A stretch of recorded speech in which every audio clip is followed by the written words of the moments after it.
ഇവിടുത്തെ ഇടതുപക്ഷക്കാരോടും ഇവിടുത്തെ കമ്മ്യൂണിസ്റ്റുകാരോടും ദയവായി തർക്കിക്കാൻ നിങ്ങൾ ആരും നിൽക്കരുത്. ഒരൊക്കെ മനസ്സിപ്പുറത്താണ്. ഇങ്ങോട്ട് ചെയ്യാൻ നിൽക്കുന്ന വോട്ട് അങ്ങോട്ടാക്കി ദയവായി കൊടുക്കരുത്. നിങ്ങൾ ഓരോ പോളിംഗ് ബൂത്തിലും നിങ്ങൾ ഒന്ന് ശ്രദ്ധിച്ചോ. ഏറ്റവും മുന്നിൽ വരി നിൽക്കുന്നവൻ ആരാ നിങ്ങൾക്ക് നോക്കിയാൽ മനസ്സിലാവുമല്ലോ. അത് ഇവിടുത്തെ ഇടതുപക്ഷക്കാരനും കമ്മ്യൂണിസ്റ്റുകാരനും ഇരിക്കും. മൂന്നാം പിണറായിനെ കൊണ്ടുവരാനല്ല, ഈ വണ്ടിമ്പല ഈ നാട്ടിൽ നിന്ന് ഇറക്കി വെക്കാൻ. മനസ്സിലായില്ലേ? അവർ പ്രതികരിക്കും. അവർ ചെറുതായിട്ടൊന്ന് ശ്വാസം വിട്ടതാണ് ഇത്ര വലിയ റിസൾട്ട് നമുക്കുണ്ടാകാനുള്ള കാരണം. അതുകൊണ്ട് ഒറ്റക്കെട്ടായി ഒരു മനസ്സായി ഈ പിണറായിസവും മരുമോനിസവും ഈ മണ്ണിൽ നിന്ന് പറിച്ചവസാനിപ്പിച്ച് മതേതര കേരളത്തിൻ്റെ മതേതരത്വം, അത് തന്നെയാണ് ഏറ്റവും വലിയ സമാധാനം. വർഗീയ കലാപം എന്നൊക്കെ പറയാൻ കേൾക്കാൻ വലിയതാണ്. ഒന്നുണ്ടായി നോക്കണം, അപ്പോഴേ വിവരം അറിയുള്ളൂ. മനുഷ്യൻ്റെ സമാധാനം കെടുകയാണ്.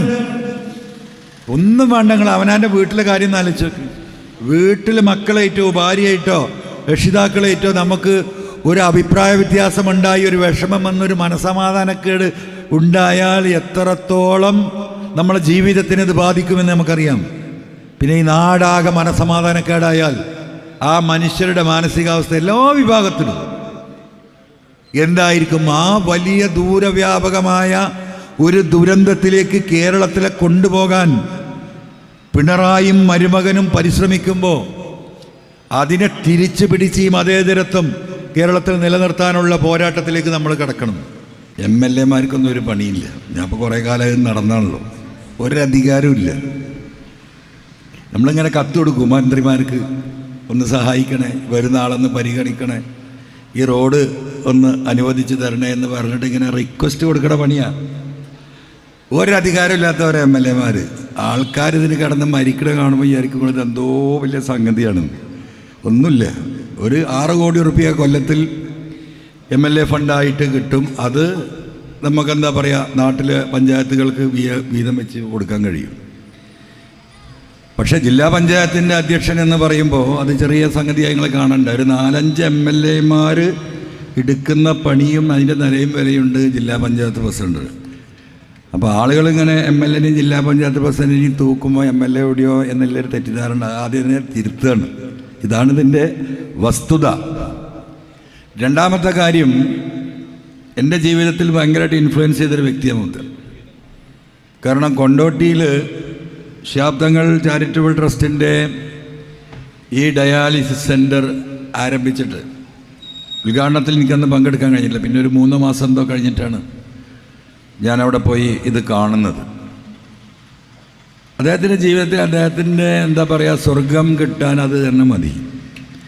കാരണം ഞാൻ രാഷ്ട്രീയമല്ല പറയുന്നത്, നമ്മൾ ചില കാര്യങ്ങൾ തുറന്നു പറയേണ്ടത് തുറന്ന് പറയുക തന്നെ വേണമല്ലോ. ഞാനിത് അപ്പുറത്ത് നിൽക്കുമ്പോഴും പറഞ്ഞാട്ടോ, അപ്പുറത്ത് വന്നിട്ട് പറയല്ല. അങ്ങനെ ആരും തെറ്റിദ്ധരിക്കണ്ട, ഒന്നും പറഞ്ഞതാ.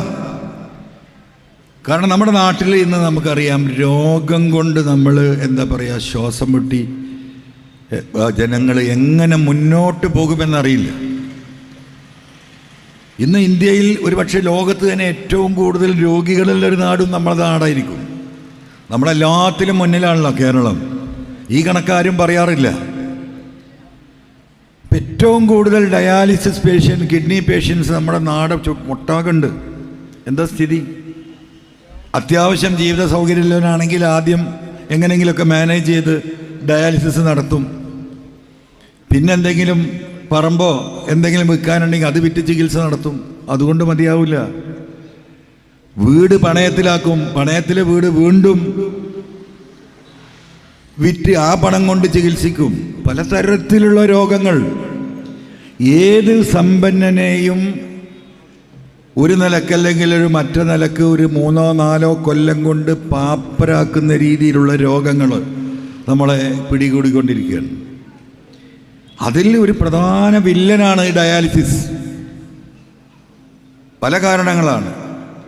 അപ്പോൾ അത്തരം രോഗികളെ ആശ്വാസം നൽകാൻ ഇപ്പോൾ ഇവിടെ തന്നെ എത്ര കമ്മിറ്റി ഉണ്ടാവും? ഈ കൂടിയ കൂട്ടത്തിലെ ആളുകളൊക്കെ നിങ്ങൾ പലരും പല കമ്മിറ്റിയിലും അംഗങ്ങളായിരിക്കും ജനങ്ങളെ സഹായിക്കാൻ ഇത്തരം വിഷയങ്ങളിൽ. ശരിക്കും മാതൃകാപരമായിട്ട് മലപ്പുറം ജില്ലയിൽ, മലബാറിൽ തന്നെ ഉള്ളൂ കേട്ടോ ഈ പാലിയേറ്റീവും ഈ ഏർപ്പാടൊക്കെ ഈ രീതിയിൽ വളരെ സത്യസന്ധമായി, വളരെ എന്താ പറയുക, ഗ്രാവിറ്റിയിൽ നടന്നു പോണത്. അപ്പം അങ്ങനെയുള്ള സംവിധാനങ്ങൾ മലപ്പുറം ജില്ലയിൽ പിന്നീട് വന്ന ഡയാലിസിസ് സെൻ്ററുകൾ സത്യത്തിൽ ഈ കൊണ്ടോട്ടിയിലെ ഇതിൻ്റെ മാതൃക പിൻപറ്റിക്കൊണ്ടാണ്. നിലമ്പൂരിൽ ഞാൻ MLA ആയിട്ട് ആദ്യം തുടങ്ങിയതാണ്. ഞാൻ ചെല്ലുമ്പോൾ 3 മെഷീനാണ് ജില്ലാ ആശുപത്രിയിലുള്ളത്. ആയിരക്കണക്കിന് രോഗികൾ, 1000-ഓളം രോഗികൾ രജിസ്റ്റർ ചെയ്ത് കിടക്കുക, ഒന്നും ചെയ്യാൻ കഴിയില്ല. അവിടെ ആദ്യം ഞാൻ ചുങ്കത്തറ CHCയിൽ, ഞാൻ ഈ കാര്യം പറയുന്നത് എന്താ അറിയാം, ഇതിലേക്ക് കൂടെ കടന്ന് രാഷ്ട്രീയത്തേക്ക് കിടക്കില്ല, രാഷ്ട്രീയം അവിടെ നിൽക്കട്ടെ, നമ്മളിത് കേട്ട് നിങ്ങളൊക്കെ കുഴങ്ങി കുത്തുകയാണ്, ആകെ രാഷ്ട്രീയമാണ്. ചുങ്കത്തറയിൽ അവിടുത്തെ CHCയിൽ ഇതേപോലെ 16 മെഷീൻ ജനങ്ങളുടെ അടുത്ത് നിന്ന് കളക്ട് ചെയ്തിട്ട് 2017 നമ്മൾ ഈ ഡയാലിസിസ് സെൻ്റർ ആരംഭിച്ചു. ഇന്നവിടെ 33 മെഷീനുണ്ട്. ജില്ലാ ആശുപത്രിയിൽ 3 മെഷീനിൽ നിന്ന് 45 മെഷീനിലേക്ക് നമ്മൾ ഉയർത്തി. എന്നിട്ടും രോഗികൾ ക്യൂവിലാണ്. അറിയാം നമുക്ക്, ഡയാലിസിസ് തുടങ്ങിയാൽ ആ ഒരു രോഗി ഒന്നുകിൽ മരിക്കണം, അടുത്ത ആൾക്ക് ആ മെഷീനൊക്കെ കയറണമെങ്കിൽ, അല്ലെങ്കിൽ കിഡ്നി മാറ്റി വെക്കാൻ പോകണം. ഒരാൾക്കും വേണ്ടി നമുക്ക് റെക്കമെൻഡ് ചെയ്യാൻ കഴിയില്ല. ആർക്ക് റെക്കമെൻഡ് ചെയ്യാം? നമ്മൾ എന്ത് അടിസ്ഥാനത്തിലാണ് റെക്കമെൻഡ് ചെയ്യാം? അപ്പം ജീവകാരുണ്യ രംഗത്ത് ഇന്ത്യൻ യൂണിയൻ മുസ്ലിം ലീഗിൻ്റെ കരുത്ത് എന്ന് പറയുന്നത് ഇത് തന്നെയാണ്. KMCCയുടെയൊക്കെ ഇടപെടലുകൾ, ഇത് കേരളത്തിൻ്റെ നിയമസഭയിൽ അന്ന് ഞാൻ പറഞ്ഞിട്ടുണ്ടോ KMCCയുടെ കാര്യം. ഇപ്പം ഇനി ഏതെങ്കിലും സഹാക്കൾ അപ്പുറത്തുണ്ടെങ്കിൽ തെറ്റിദ്ധരിക്കണ്ട, അന്നും ഞാനിത് പറഞ്ഞിട്ടുണ്ട്. കാരണം ഇത് നമ്മൾ പ്രോത്സാഹിപ്പിക്കപ്പെടേണ്ട കാര്യമാണ്. രാഷ്ട്രീയം വേറെ. മനുഷ്യനെ സഹായിക്കുന്ന ഘട്ടത്തിൽ ആരാണോ മുൻകൈ എടുക്കുന്നത് അവർക്ക് കൈ കൊടുത്ത് അവരെ സഹായിക്കുക എന്നതൊരു മനുഷ്യൻ്റെ ഡ്യൂട്ടിയാണ്. ആ രീതിയിൽ ആ പ്രവർത്തനങ്ങൾ മാതൃകാപരമായിട്ട് പോവുകയാണ്. അപ്പം അതിൻ്റെ വളർച്ചയും ഉയർച്ചയും എല്ലാ മതസ്ഥരും ഇത് എന്താ പറയുക കണ്ട് മനസ്സിലാക്കി. കണ്ണൂരിലെ വേണ്ടപ്പെട്ട സഖാക്കൾ എന്നോട് പറഞ്ഞിട്ടുണ്ട്, കോഴിക്കോടിലെ മെഡിക്കൽ കോളേജിൻ്റെ തൊട്ടടുത്തുള്ള CH സെൻ്ററിൽ നിന്ന് കിട്ടിയ സൗകര്യങ്ങളും അവർക്ക് കിട്ടുന്ന ആശ്വാസങ്ങളും ഇന്നുണ്ടല്ലോ. അവിടെ ജാതിയും മതവും നോക്കിയിട്ടല്ല. ഇതൊന്നും മനസ്സിലാക്കാത്ത കണ്ണുപൊട്ടന്മാരാണ് ഇവിടെ ഈ വർഗീയതയും പറഞ്ഞ് നടക്കുന്നത്. ഇപ്പം ഏറ്റവും അവസാനം കാസർഗോഡെയും മലപ്പുറത്തെയും ജനങ്ങളുടെ ജയിച്ചവരുടെ പേര് നോക്കിയാൽ മതി എന്ന് പറഞ്ഞ ആള് ഞാൻ പറയണ്ടല്ലോ നിങ്ങളോട്, സജി ചെറിയാൻ വർഗീയവാദിയല്ല എന്ന് ഉറച്ച് വിശ്വസിക്കുന്ന വ്യക്തിയാണ്. എന്നേറ്റ് അത്രയും സൗഹൃദം നിയമസഭയിൽ ഉണ്ടായിരുന്ന ആളാണ്. ഞാൻ ഇടയ്ക്കൊരു സിഗരറ്റൊക്കെ വലിക്കും, 30 സിഗരറ്റ് വലിക്കുന്ന ആളാണ്. ഇതിൻ്റെ കാര്യം പറയാം. അപ്പോൾ ഞങ്ങൾ ക്യാൻറ്റീനിലേക്ക് ചായ കുടിക്കാൻ പോലും എന്താ പറയുക സൊറ പറച്ചിലൊക്കെ അത്രയും ബന്ധമുള്ള ആ സജി ചെറിയാനെ കൊണ്ട് മുഖ്യമന്ത്രി എഴുതി കൊടുത്ത കടലാസ് വായിക്കുന്ന പണിയാണ് ഇവർ നടത്തിക്കൊണ്ടിരിക്കുന്നത്. മനസ്സിലായി നിങ്ങൾ? അത് സജി ചെറിയാൻ പറയുമ്പോൾ അതിന് വേറൊരു എഫക്റ്റ് കൂടിയുണ്ട്. ആ എഫക്റ്റ് കൂടി കേരളത്തിലെ ജനങ്ങളിൽ എത്തണം. ബാലൻ പറഞ്ഞിട്ട് 1 മാസമാകുന്നതിന് മുമ്പാണ് ഈ പറയുന്നത്. എന്തേ മാറാടെടുത്തിട്ടത്? നമ്മളെല്ലാവരും മറക്കാൻ ആഗ്രഹിക്കുന്ന അത്തരം വിഷയങ്ങൾ, പ്രത്യേകിച്ച് ആ നാട്ടിലെ ജനത മറന്നുപോയ വിഷയം, ഒരിക്കലും സംഭവിക്കാൻ പാടില്ലാത്ത ഒരു സാഹചര്യത്തിൽ സംഭവിച്ചു പോയത് അവിടുത്തെ ജനങ്ങൾ അത് പരസ്പരം മനസ്സിലാക്കി ഉൾക്കൊണ്ട് അവിടുത്തെ എല്ലാ മതസ്ഥരും ഏകോദര സഹോദരന്മാരെ പോലെ ജീവിക്കുന്ന നാടായി മാറാട് മാറിയിട്ടുണ്ട്. ഞാനിപ്പോൾ ഇന്ന് അവിടെ പോയതാ. എന്തേ ആ വിഷയം എടുത്തിട്ടത്? ആരോ എന്ന് പറഞ്ഞ അൻവർ ബേപ്പൂര് മത്സരിക്കുന്നുണ്ട്. നോക്കണം നിങ്ങൾ. അപ്പൊ എവിടത്തേക്കാണ് ഈ വിഷയം കൊണ്ടുപോകുന്നത്? പത്മഭൂഷൺ അവാർഡ് കിട്ടിയ വ്യക്തി കഴിഞ്ഞ 6 മാസമായി കേരളത്തിൽ നടത്തിയ പ്രസ്താവനകളെ കുറിച്ച് ഞാൻ വിശദീകരിക്കണം. എനിക്കത് പറയാൻ തന്നെ താല്പര്യമില്ല. ഇത്രയും വൃത്തികെട്ട രാഷ്ട്രീയത്തിലേക്ക് എങ്ങനെ ഈ പിണറായി കൂപ്പുകുത്തി എന്ന് നമുക്കാർക്കും മനസ്സിലാവുന്നില്ല. വീണ്ടും വീണ്ടും അതിൽ മുങ്ങിക്കുളിക്കുകയാണ്. തിരുത്തും തിരുത്തും തിരുത്തും എന്ന് സഖാക്കൾ ഇങ്ങനെ ആശ്വാസം കൊള്ളുമ്പോൾ നേരെ തിരിച്ച് അതിലേറെ അതിശക്തമായി ആ സാധു NSSന്റെ പ്രസിഡന്റ് സുകുമാരൻ നായരെ കൊണ്ടുപോയിട്ട് ഒരാഴ്ച മുമ്പ് ആ കുഴിയിൽ ചാടിക്കാൻ നോക്കി അല്ലേ? നായർ കമ്മ്യൂണിറ്റിക്ക് കാര്യം മനസ്സിലായി, ഇത് അങ്ങോട്ടേക്കാണ് ഈ കൊണ്ടുപോകുന്നത്. നിങ്ങൾ RSSന്റെ BJPയുടെ ഇപ്പോൾ ഈ തെരഞ്ഞെടുപ്പിൽ BJPയുടെ ഇനിയിപ്പോൾ ഇറങ്ങാൻ പോകുന്ന എന്താ പറയുക പ്രകടന പത്രികകളൊന്ന് വായിച്ചു നോക്കി. ഇപ്പം എന്താ BJP പറയുന്നത്? വികസിത കേരളത്തെക്കുറിച്ച്. പച്ചവർഗീയത പറഞ്ഞിട്ട് ഈ നാട്ടിലൊരു ചുക്കും ചെയ്യാൻ കഴിയില്ല. കേരളത്തിലെ പൊതുസമൂഹം അതിന് കീഴ്പ്പെടില്ല, അവരെ സ്വാധീനിക്കാൻ കഴിയില്ല എന്ന ബോധ്യം ഇന്ത്യയിലെ ഏറ്റവും വലിയ ഫാസിസ്റ്റ് പാർട്ടിക്ക് പോലും കേരളത്തിലുണ്ടായി. അവർ മാറി ചിന്തിക്കുകയാണ്.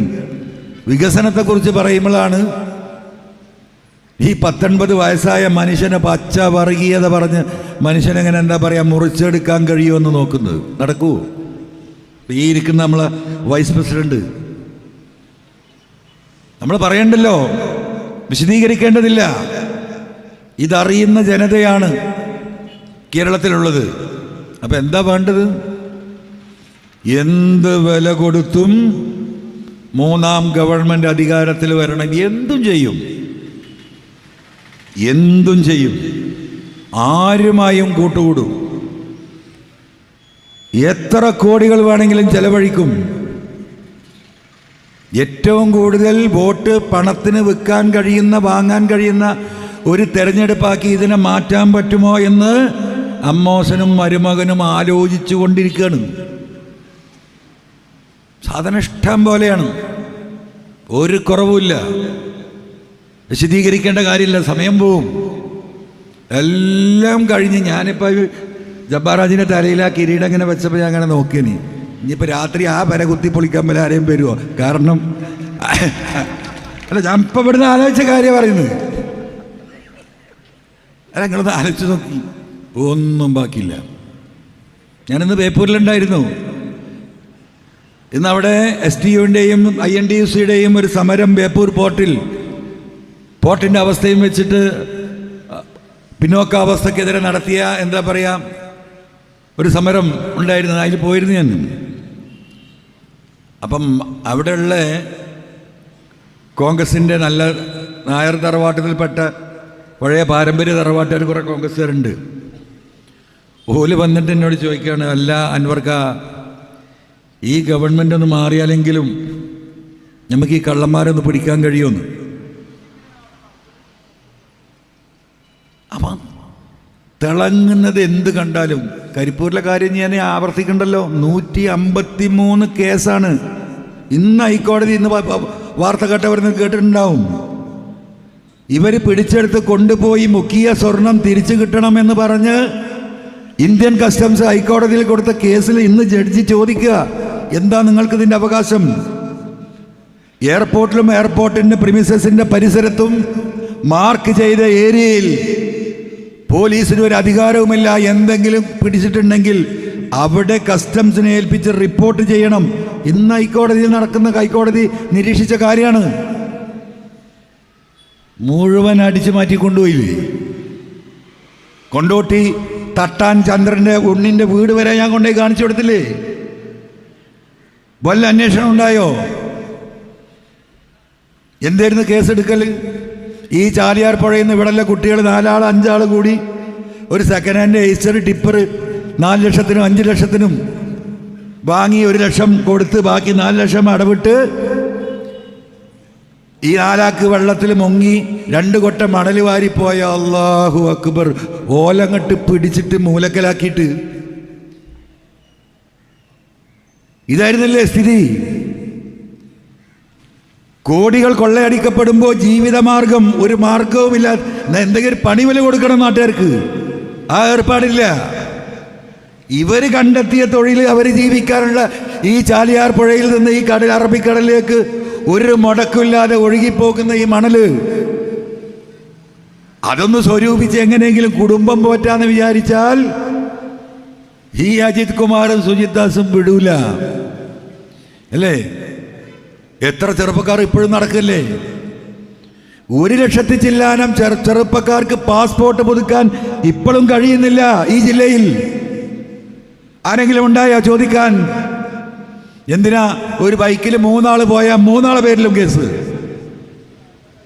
ഒരു CRPCയും ഒരു IPCയും ഒരു വകുപ്പുമില്ല. ഡ്രൈവ് ചെയ്തവന്റെ പേരിൽ കേസെടുക്കാം. അങ്ങനെയല്ലേ 8000 10,000 കേസ് ഒരു ജില്ലയിൽ ഉണ്ടായിരുന്നത് 45,000-ലേക്കും 55,000-ലേക്കും ഉയർത്തി. 3 കൊല്ലം കൊണ്ട് 1 ലക്ഷം ക്രിമിനൽ കേസുകളുള്ള ജില്ലയായി മലപ്പുറം ജില്ലയെ മാറ്റിയില്ലേ ഈ പോലീസ്? അതല്ലേ ചോദ്യം ചെയ്തത്? ഇതൊക്കെ ചെയ്ത് കൂട്ടിയിട്ട് ഡൽഹിയിൽ പോയിട്ട് ഹിന്ദു പത്രത്തിന് ഇന്റർവ്യൂ ആരാ കൊടുക്കുന്നത്? കേരളത്തിന്റെ മുഖ്യമന്ത്രി പിണറായി വിജയൻ. എന്താ നിങ്ങൾ മറന്നോ? ഈ കഴിഞ്ഞ പാർലമെന്റിൽ ഈ 25 ഒക്ടോബർ നവംബറിൽ നടന്ന പാർലമെന്റ് സമ്മേളനത്തിൽ ഒരു ചോദ്യം വന്നു രാജ്യത്തിന്റെ പാർലമെന്റിൽ. ഒരു അൺസ്റ്റാർഡ് ക്വസ്റ്റ്യൻ. എന്താ ക്വസ്റ്റ്യൻ? ഇന്ത്യയിൽ ഏറ്റവും കൂടുതൽ ക്രിമിനൽ കേസുകൾ രജിസ്റ്റർ ചെയ്യപ്പെട്ട ജില്ല ഏത്? നോക്കാനൊന്നുമില്ല. മലപ്പുറം ജില്ല. ഇന്ത്യയിലെ ശരിക്കും കേട്ടോളേ, എന്തുകൊണ്ടാണ് ഈ ജില്ലയിൽ ഇത്രമാത്രം ക്രിമിനൽ കേസുകൾ? അവിടെ 19% മുസ്ലിങ്ങളാണ്. ഉത്തരേന്ത്യയിൽ മുഴുവൻ ഈ ബീഹാർ തെരഞ്ഞെടുപ്പിൽ പോലും ആ പാർലമെന്റിൽ വന്ന ചോദ്യോത്തരം ഉയർത്തിപ്പിടിച്ചുകൊണ്ടാണ് BJP ഹൈന്ദവ മേഖലയിൽ പ്രചരണം നടത്തി. അറിയോ നിങ്ങൾക്ക്? അതിന് വഴിയൊരുക്കി കൊടുത്തവന്റെ പേരാണ് പിണറായി വിജയൻ. അപ്പൊ എങ്ങോട്ടേക്കാണ് ഈ നാടിനെ കൊണ്ടുപോകുന്നത്? അവിടെയാണ് വിഷയം. ഒരു കുടുംബത്തിന് വേണ്ടി ഒന്നും, സ്വന്തം മകളുടെ രക്ഷയ്ക്ക് വേണ്ടി മാത്രം ഈ 3.5 കോടി ജനങ്ങളുടെ മതേതര സംവിധാനത്തെ കുരുതി കൊടുത്തവന്റെ പേര് പിണറായി വിജയൻ. നിങ്ങൾ മനസ്സിലാക്കിക്കോ. അതിപ്പോ സഖാക്കൾ മനസ്സിലാക്കുന്നുണ്ട്. ഒരു പാർട്ടിയെ, ഒരു കമ്മ്യൂണിസ്റ്റ് പാർട്ടിയെ കാലിൻ്റെ അടിയിൽ ചവിട്ടി നിർത്തിയിട്ട്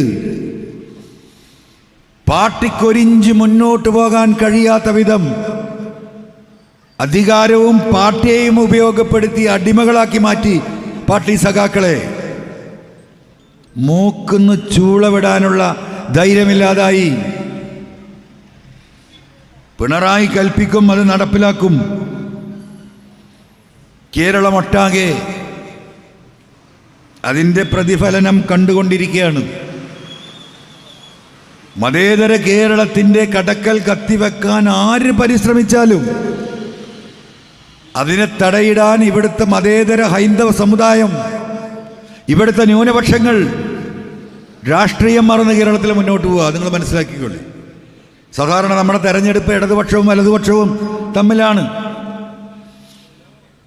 വരാനിരിക്കുന്ന തെരഞ്ഞെടുപ്പ് ഇടതുപക്ഷവും വലതുപക്ഷവുമാണ് എന്ന് നിങ്ങൾ കരുതേണ്ടതില്ല. പിണറായിയും പിണറായിസവും ജനങ്ങളും തമ്മിൽ ഏറ്റുമുട്ടലാണ് വരാൻ പോകണം. നിങ്ങൾ മനസ്സിലാക്കിയോ? അത് ഈ അങ്ങാടി കൂടെ എങ്ങനെ നടന്നാൽ നിങ്ങൾക്ക് മനസ്സിലാകും. പിണറായിസം എവിടെ എത്തി? ആവർത്തിക്കുന്നില്ല. ജനങ്ങൾക്കത് കേൾക്കുകയേ വേണ്ട. ഏറ്റവും അവസാനം മതേതര കേരളത്തിൻ്റെ ഹൃദയത്തെ പിടിച്ചുലച്ച ശബരിമല കൊള്ള എങ്ങോട്ടേക്കാ പോകണം? നിങ്ങൾ ആലോചിച്ചോക്ക്. ആർക്കാണ് ഇതിന് ധൈര്യം വരിക? സഞ്ചിയിൽ കൊണ്ടുപോകാൻ പറ്റുന്നോ, ഊരമ തിരികെ പോകാൻ പറ്റണോ, ടിഫിൻ ക്യാരിയറിൽ ഇട്ട് കൊണ്ടുപോകാൻ പറ്റുന്നോ ഒക്കെ അടിച്ചു മാറ്റിയിട്ടുണ്ടാവും. ഒരു തർക്കവും നിങ്ങൾ കരുതണ്ട. ജനലും വാതിലും കുത്തിപ്പൊളിച്ച് തലയിൽ വെച്ച് കൊണ്ടുപോകാൻ ആരാണ് ഈ മുരാരി ബാബുവിനും ഈ പത്മകുമാറിനും ധൈര്യം കൊടുത്തത് എന്ന് ഇപ്പോഴും വ്യക്തമല്ലല്ലോ. ഈ പത്മകുമാറിനെയൊക്കെ പച്ചവെള്ളം പോലെ അറിയുന്ന വ്യക്തിയാണ് ഞാൻ. ഇവർക്കാർക്കും ഇതിന് ധൈര്യം, സ്വയം ധൈര്യം ഉണ്ടാകില്ല എന്ന് ഉറച്ചു വിശ്വസിക്കുന്ന ആളാണ് ഞാൻ. അതിൻ്റെ പിന്നിൽ ഒരു അതിശക്തനായ പിന്തുണ ഈ വിഷയത്തിനുണ്ട്. അതിലേക്ക് SIT എത്തണം. അവിടെ കുടുങ്ങിക്കിടക്കുകയാണ് SITക്ക് ഒരു ഇഞ്ച് മുന്നോട്ട് പോകൂല. അത് അന്വേഷിക്കുന്ന SITയുടെ ക്യാപ്റ്റൻ ആരാ? ശശിധരൻ IPS അല്ലേ? നിങ്ങൾക്ക് ഓർമ്മല്ലേ? ഈ സുജിത് ദാസ് ഇവിടെ പോയി മലപ്പുറത്ത് ഞാൻ ഈ വിഷയങ്ങൾ ആരംഭിക്കുമ്പോൾ മലപ്പുറം SP ആണ് ഈ പറയുന്ന ശശിധരൻ. ആ ശശിധരൻ അന്വേഷിച്ചിട്ട് കേസ് കണ്ടെത്തുമെന്ന് ഞാൻ എങ്ങനെ വിശ്വസിക്കുക? ഈ സ്വർണം മുഴുവൻ അടിച്ചു മാറ്റി പോകുന്നത് അന്നത്തെ SP ആയ സുജിത് ദാസും ADGP അജിത് കുമാറിന് ഈ സംഘാണ്. 3.25 കൊല്ലം കഴിഞ്ഞ് ഈ വിഷയങ്ങൾ ഉണ്ടാക്കി സുജിത് ദാസിനെ ഇവിടുന്ന് മാറ്റിയിട്ട് ആ കസേരയിൽ വന്നിരുന്ന ആളെ പേരാണ് ഈ ശശിധരൻ. അപ്പോൾ ഇതെല്ലാം കഴിഞ്ഞ് നിങ്ങൾക്കറിയാം, നമ്മുടെ നാട്ടിൽ ചില ആളുകൾക്ക് രക്തത്തിൽ അലിഞ്ഞ ചില സ്വഭാവം ഉണ്ടാവുള്ളൂ. ആ ചില സ്വഭാവത്തിൽ ചിലർക്ക് ഒരു കളവിൻ്റെ ടെൻഡൻസി ഉണ്ടാവും. അപ്പം ഞാൻ ഗൾഫ് പോയി വലിയ മലയാളിയായി വല്ല കച്ചവടക്കാരനൊക്കെ ആയി വന്നാൽ ഏതെങ്കിലും ഒരു ഓഫീസിൽ എവിടെയും പോയ നല്ല ചൊറുക്കില്ലൊരു പെണ്ണുണ്ടാൽ അടുത്ത് കീസി കുത്തിപ്പോവും. അല്ലാതെ ടെൻഡൻസിയാണ്. ചിലപ്പോൾ ആ വ്യക്തി തന്നെ അറിയുന്നുണ്ടാവില്ല. അതിൽപ്പെട്ട കാട്ടുകള്ളനാണ് ഈ അന്നത്തെ SP ആയിരുന്ന ഈ സുജിത് ദാസ്. ഈ സ്വർണം മുഴുവൻ അടിച്ചു മാറ്റി കോടാന കോടികളുണ്ടാക്കി തട്ടാൻ വരെ കോടീശ്വരനായി. നിങ്ങളുടെ നാട്ടിലാണല്ലോ. എന്നിട്ട് പിന്നെ അങ്ങനെ രാത്രി കടന്നു നോക്കുമ്പം ക്യാമ്പ് ഓഫീസിൽ SPൻ്റെ വീട്ടിൻ്റെ മുറ്റത്ത് ഇങ്ങനെ നല്ലൊരു വീട്ടിൽ നിൽക്കുക. ആലോചിക്കണം നിങ്ങൾ. അപ്പോൾ അത് കിട്ടണം മൂപ്പർക്ക്. അതിനെന്താക്കി? ബാക്കിയുള്ള മരത്തിൻ്റെ ലേലം വെച്ചു. ആദ്യം മുറിച്ചത് വീട്ടിയാ, അത് ലേലത്തിലില്ലേ. അത് ഇവിടുന്ന് കടത്തി നാട്ടിക്ക് കോട്ടക്കൽ കൊണ്ടുപോയി ഇതിനൊക്കെ തെളിവ് കൊടുത്താ ഫർണിച്ചർ ഉണ്ടാക്കി കയറ്റിപ്പോയി ഇവിടുന്ന്. ആ വിവരം അറിയണം. പോലീസിലെ തന്നെ ഒരു SI ശ്രീജിത്ത് അയാളത് പരാതി കൊടുത്തു, അന്വേഷിക്കണം എന്ന് പറഞ്ഞിട്ട്. 1 മാസമായിട്ട് ഒരു വിവരമില്ല. അങ്ങനെ എന്നെ തെരഞ്ഞു വരികയാണ്, സാറേ ഇങ്ങനെ ഒരു പ്രശ്നമുണ്ട്. ഈ SP ശശിധരൻ ഒരു ഇടപെടലും നടത്തിയിട്ടില്ല. അങ്ങനെ പരാതിൻ്റെ കോപ്പി കൊടുത്ത കോപ്പി ആ SIയിൽ നിന്ന് വാങ്ങി ആ കോപ്പി വെച്ച് ഞാനൊരു പരാതി IPS കൊടുക്കുകയാണ് ശശിധരന്. ഈ പരാതിയുടെ മുകളിൽ എന്ത് നടപടി സ്വീകരിച്ചു എന്ന് ചോദിച്ചിട്ട് ഒരാഴ്ച കഴിഞ്ഞിട്ടൊരു വിവരമില്ല. ഫോൺ വിളിച്ചാൽ എടുക്കൂല. അപ്പം ഈ വീട്ടിൽ മുറിച്ചുകളോ എന്നൊന്ന് അറിയണല്ലോ. അങ്ങനെയാണ് ഞാൻ പോലീസ് ക്യാമ്പ് ഓഫീസിലേക്ക് SPൻ്റെ വീട്ടിലേക്ക് ആ മരക്കുറ്റിൻ്റെ എറിഞ്ഞ് പോയത്. നിങ്ങൾക്ക് ഓർമ്മ ഉണ്ടാവും. അന്ന് എന്നെ തടുത്തതും ബാക്കിയുള്ളതൊക്കെ. ആ ചങ്ങാതിയാണ് ഇത് അന്വേഷിക്കുന്നത്. മനസ്സിലായില്ല നിങ്ങൾ? ഈ ശശിധരൻ. അപ്പോൾ എങ്ങോട്ടൊക്കെ അത് പോകുന്നത് എനിക്കറിയാതെ കേട്ടാ പോകുന്നത്. എൻ്റെ അനുഭവമല്ലേ. അപ്പം ഏറ്റവും വലിയ അത്യുന്നതനായ ഞാൻ അന്ന് സ്ഥിരമായി പറയുന്നൊരു പേരുണ്ട്, മുഖ്യമന്ത്രിയുടെ സെക്രട്ടറി P ശശി. 8 കേസിൻ്റെ പേരിൽ ഇപ്പം ഉണ്ട് കേട്ടോ. ഇത് നാളെ 9ാമത്തെ കേസാണ് വരാൻ പോണത്. മാനനഷ്ട കേസ്. അത്തരത്തിലുള്ള ആളുകളുടെ പിൻബലമില്ലാതെ ഈ മുരാരി ബാബുവും ഈ പറയുന്ന പത്മകുമാറും ഈ പോറ്റിയൊക്കെ പാടെ ജനലും വാതിലും കുത്തിപ്പൊളിച്ച് തലയിൽ വെച്ച് കൊണ്ടുപോകുമെന്ന് നമുക്ക് വിശ്വസിക്കാൻ കഴിയില്ല. അതിന് ഈ ഗവൺമെൻറ് ഇവിടെ മാറണം. അതിവിടുത്തെ ഹൈന്ദവ സമുദായം ഇവിടെ മനസ്സിലാക്കുന്നുണ്ട്. എന്താണ് പ്രതിപക്ഷ നേതാവിനെ എല്ലാവരും കൂടെ ഇട്ട് വളഞ്ഞാക്രമിക്കുന്നത്? അദ്ദേഹത്തിന് ഈ കാര്യം മനസ്സിലായിട്ടുണ്ട്. ഈ കാര്യങ്ങൾ നമ്മൾ ചർച്ച ചെയ്തിട്ടുണ്ട്. ഇതെവിടെ പോയി കുത്തുമെന്നറിയാം. അത് തന്നെ പ്രശ്നം. അപ്പം ഈ കൊള്ള സംഘത്തിൻ്റെ കയ്യിൽ നിന്ന് കേരളത്തെ രക്ഷിക്കണം. ഇനി ജനറെഡിയാ, നമ്മളതിന് തയ്യാറായാൽ മതി. ഈ കഴിഞ്ഞ ത്രിതല തെരഞ്ഞെടുപ്പ് അതിൻ്റെ സൂചന മാത്രമാണ്. പിണറായിസത്തിനെതിരെയുള്ള വളരെ ചെറിയ വോട്ട് മാത്രമാണ് ത്രിതല തെരഞ്ഞെടുപ്പിൽ വന്നത്. അത് തീർത്തും പ്രാദേശികമായതുകൊണ്ട്.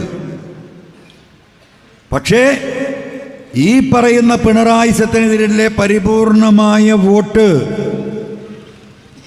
അത് ഈ ഏപ്രിൽ മാസത്തിൽ നടക്കുന്ന തെരഞ്ഞെടുപ്പിൽ വരാൻ പോവുകയാണ്. അതൊരു സുനാമി ആയിരിക്കും. ഒരു തർക്കങ്ങൾ കരുതണ്ട. ഇവിടുത്തെ ഇടതുപക്ഷക്കാരോടും ഇവിടുത്തെ കമ്മ്യൂണിസ്റ്റുകാരോടും ദയവായി തർക്കിക്കാൻ നിങ്ങൾ ആരും നിൽക്കരുത്. ഒരൊക്കെ മനസ്സിപ്പുറത്താണ്. ഇങ്ങോട്ട് ചെയ്യാൻ നിൽക്കുന്ന വോട്ട് അങ്ങോട്ടാക്കി ദയവായി കൊടുക്കരുത്. നിങ്ങൾ ഓരോ പോളിംഗ് ബൂത്തിലും നിങ്ങൾ ഒന്ന് ശ്രദ്ധിച്ചോ, ഏറ്റവും മുന്നിൽ വരി നിൽക്കുന്നവൻ ആരാ നിങ്ങൾക്ക് നോക്കിയാൽ മനസ്സിലാവുമല്ലോ. അത് ഇവിടുത്തെ ഇടതുപക്ഷക്കാരനും കമ്മ്യൂണിസ്റ്റുകാരനും ആയിരിക്കും. മൂന്നാം പിണറായിനെ കൊണ്ടുവരാനല്ല, ഈ വണ്ടിമ്പല ഈ നാട്ടിൽ നിന്ന് ഇറക്കി വെക്കാൻ. മനസ്സിലായില്ലേ? അവർ പ്രതികരിക്കും. അവർ ചെറുതായിട്ടൊന്ന് ശ്വാസം വിട്ടതാണ് ഇത്ര വലിയ റിസൾട്ട് നമുക്കുണ്ടാകാനുള്ള കാരണം. അതുകൊണ്ട് ഒറ്റക്കെട്ടായി ഒരു മനസ്സായി ഈ പിണറായിസവും മരുമോനിസവും ഈ മണ്ണിൽ നിന്ന് പറിച്ചവസാനിപ്പിച്ച് മതേതര കേരളത്തിൻ്റെ മതേതരത്വം, അത് തന്നെയാണ് ഏറ്റവും വലിയ സമാധാനം. വർഗീയ കലാപം എന്നൊക്കെ പറയാൻ കേൾക്കാൻ വലിയതാണ്. ഒന്നുണ്ടായി നോക്കണം, അപ്പോഴേ വിവരം അറിയുള്ളൂ. മനുഷ്യൻ്റെ സമാധാനം കെടുകയാണ്. ഒന്നും വേണ്ട, നിങ്ങൾ അവനാൻ്റെ വീട്ടിലെ കാര്യം ആലോചിച്ച്. വീട്ടിൽ മക്കളായിട്ടോ ഭാര്യയായിട്ടോ രക്ഷിതാക്കളായിട്ടോ നമുക്ക് ഒരു അഭിപ്രായ വ്യത്യാസമുണ്ടായി, ഒരു വിഷമം വന്നൊരു മനസമാധാനക്കേട് ഉണ്ടായാൽ എത്രത്തോളം നമ്മളെ ജീവിതത്തിന് ഇത് ബാധിക്കുമെന്ന് നമുക്കറിയാം. പിന്നെ ഈ നാടാകെ മനസമാധാനക്കേടായാൽ ആ മനുഷ്യരുടെ മാനസികാവസ്ഥ എല്ലാ വിഭാഗത്തിലും എന്തായിരിക്കും? ആ വലിയ ദൂരവ്യാപകമായ ഒരു ദുരന്തത്തിലേക്ക് കേരളത്തിലെ കൊണ്ടുപോകാൻ പിണറായിയും മരുമകനും പരിശ്രമിക്കുമ്പോൾ അതിനെ തിരിച്ചു പിടിച്ച് ഈ മതേതരത്വം കേരളത്തിൽ നിലനിർത്താനുള്ള പോരാട്ടത്തിലേക്ക് നമ്മൾ കടക്കണം. അതിൻ്റെ ഏറ്റവും തെളിവാണ് ഈ വരി വരിയായിട്ട് ഇവിടെ ഇരിക്കുന്ന ഈ ജനപ്രതിനിധികൾ. അവർക്കൊക്കെ അവരുടെ ഉത്തരവാദിത്തം നല്ല രീതിയിൽ, ജനങ്ങളോടുള്ള ബാധ്യത. ജയിക്കാൻ നല്ല സുഖമാണ്. ഇനിയിപ്പോലും വിവരം അറിയാൻ പോവുകയാണ്. നല്ല പണിയുണ്ടാവും, നല്ല മെനക്കെടുണ്ടാവും. നന്നായിട്ട് ജനങ്ങളെ സഹായിക്കാനും അവരോടൊപ്പം നിൽക്കാനും. എന്ത് പ്രതീക്ഷയിലാണോ ജനങ്ങൾ വോട്ട് ചെയ്ത് ഇവരെയൊക്കെ വിജയിപ്പിച്ച നമ്മുടെ ജനപ്രതിനിധികൾ, അവർക്ക് നല്ല രീതിയിൽ ജനങ്ങളുമായി ഇടപെടാനും ജനങ്ങളെ സഹായിക്കാനും സർവശക്തൻ ഇവരെയൊക്കെ സഹായിക്കട്ടെ എന്ന് ആത്മാർത്ഥമായി പ്രാർത്ഥിച്ചുകൊണ്ട് ഞാൻ അവസാനിപ്പിക്കുന്നു. യോഗം ഉദ്ഘാടനം ചെയ്ത് അറിയിക്കുന്നു. നന്ദി, നമസ്കാരം.